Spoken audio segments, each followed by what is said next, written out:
Welcome to Not Milk Never Milk. Subscribe if you're lactose intolerant. In this video, I will explain how assembly code relates to game execution.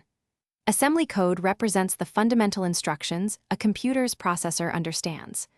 While modern games are written in high-level languages, assembly is the underlying layer, crucial for understanding system performance and low-level operations. It's a powerful, yet complex, language.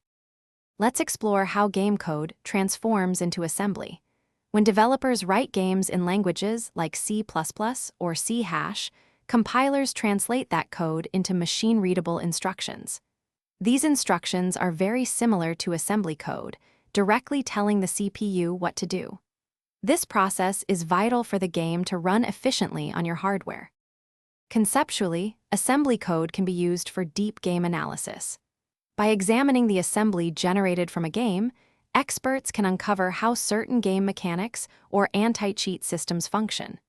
This is a specialized field, often called reverse engineering, and it demands extensive knowledge of both software and hardware principles. While fascinating, directly using assembly for game development or modification is rarely practical. Modern game engines handle most low-level optimizations.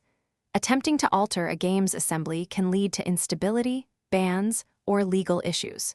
For aspiring developers, mastering high-level languages offers a much more effective path into game creation. Thanks for watching. If this was helpful, leave a like and consider subscribing. See you next time.